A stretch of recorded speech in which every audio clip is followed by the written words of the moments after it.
Good morning, everyone. My name is Wang Qian. My title is Balancing Human and Machines, a new metric for CAPTCHA recognition and adversarial attacks. From the archived state of the Internet report states that global Internet platforms processes 620 million CAPTCHA requests daily. However, recent findings reveal green drawbacks. The OWASP Automated Strand Handbook reports that the success rate of automated CAPTCHA attacks now exceeds 88%, while a study presented at USC Next Security shows that advertised attacks methods can bypass nearly 40% of Google's reCAPTCHA V3 enterprise challenges.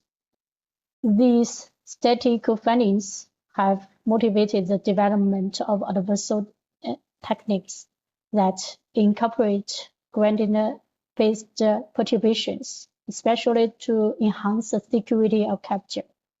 The FGSM has been widely used to generate adversarial examples that remain liable to humans, but resist automated recognition systems.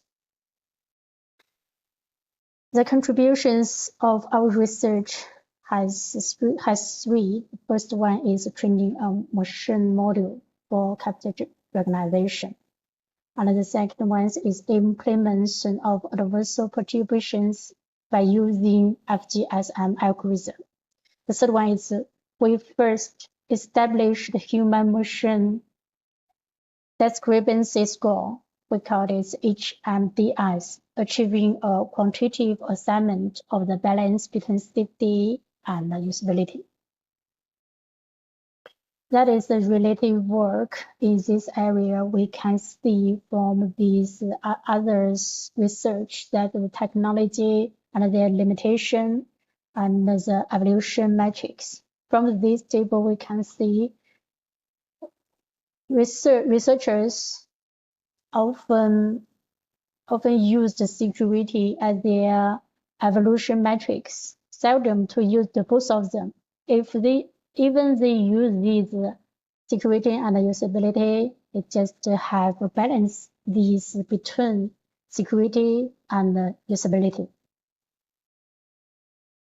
This is the framework of our research from the baseline CAPTCHA generator, and then we training the machine attack model and perturbed CAPTCHA generator.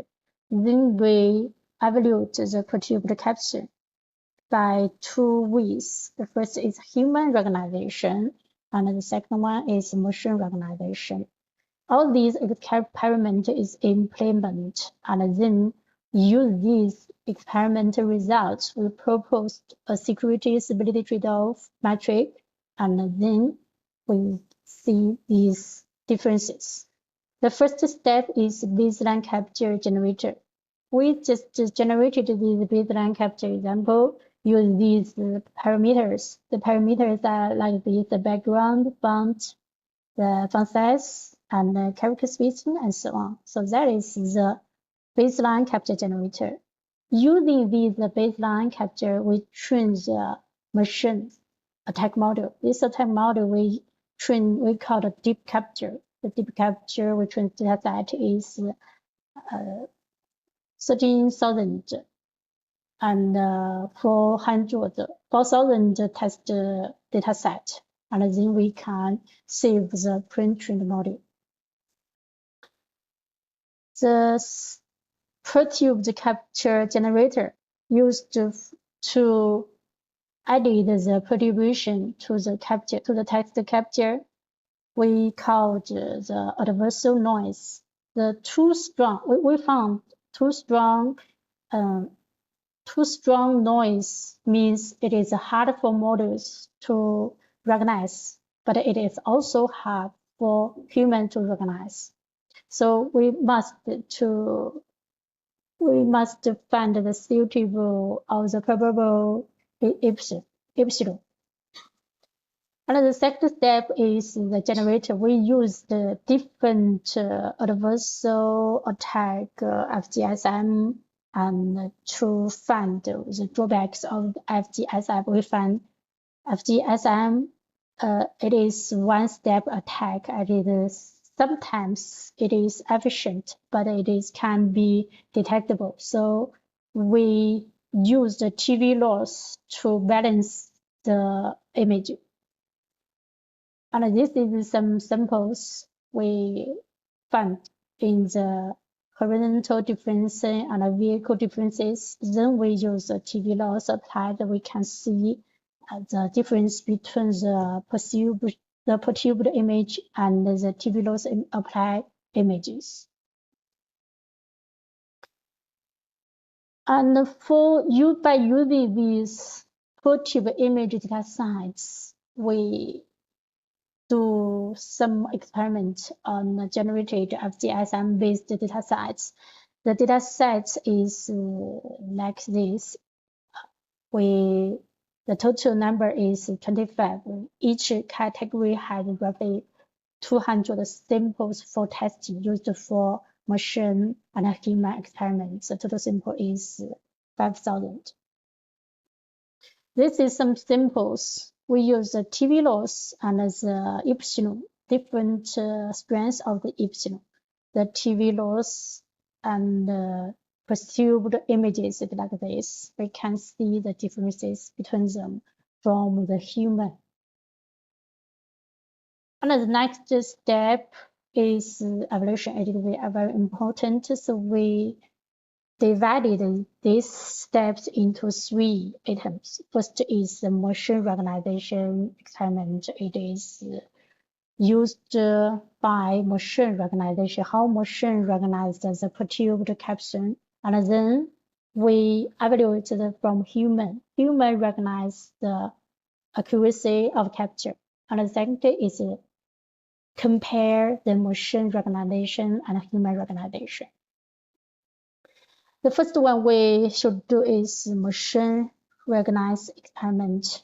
We imitate the machine's recognition pattern here. We used the training attack model called deep capture and used the pre-trained model to evaluate the machine's accuracy. This is an example. The table for when TV equals 0.05, the accuracy drops across different perturbation levels. From these, we can easily see the strength. The strength is stronger, means the machine's accuracy will be lower.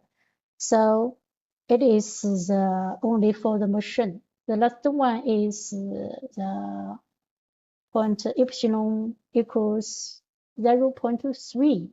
And the machine accuracy was declined to 36.50% from 100% to this degree.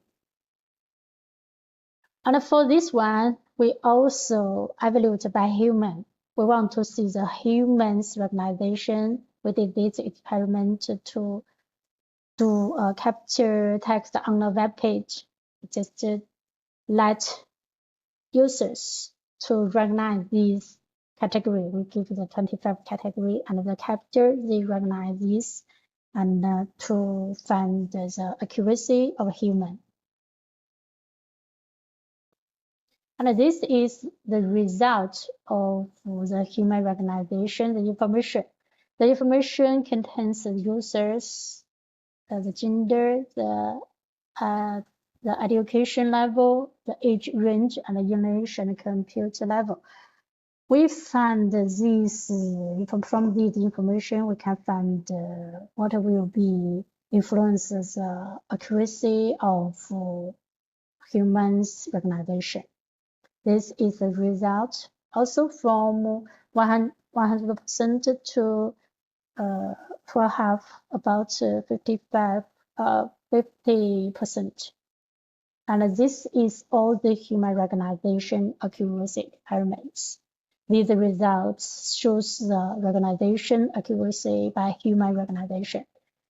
The results from the human and motion accuracy, we can see the differences between the human accuracy, not 100% because human have inputted errors while machines cannot.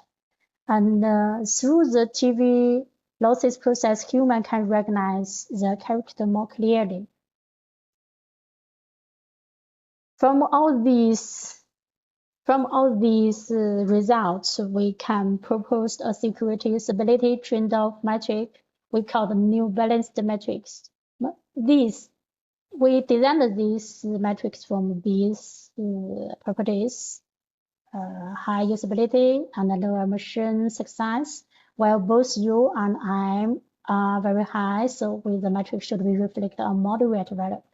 From these, we also give them more limitations from this formula. The formula should be satisfied ideal usability, complete failure, both parties succeed completely, U plus M plus 1, and the SUTM should not return a lower value because it is easily for human and also easily for machines. That is what we not want, so the metric should not be too high.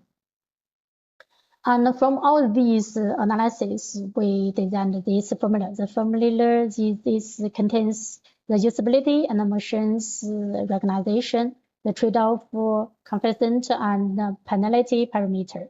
So the result shows that we can accurately capture the trade-off between user and machine's performance. And this is the best parameters. For this one, we used this formula, the alpha and p, alpha plus for 0.75 and p plus 2 were determined based on the S values in extreme stress and reasonable assumptions. From the experimental data, we can see the result was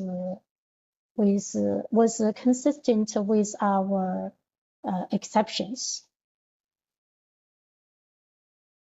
And it is the experimental result. We used U, M, and extreme values, and our experimental results and the reference results. We also calculate all these experimental data. We can see from this balanced data, we can see our balanced data can reflect the human's recognition accuracy and also reflect the machine's recognition accuracy. So if the machine and human user recognize CAPTCHA with an accuracy of 100%, the scheme is not good. And the proposed SUTM equals 0.25. So the SUM was low and it's demonstrated the actual conditions. For the reference line, recognition accuracy of human users was the same value of 0.88. If we just use the recognition accuracy of human users, the references 8 and 9 had the same preference. However, the recognition accuracy of machines in 8 was 0.39, which was higher than reference 8.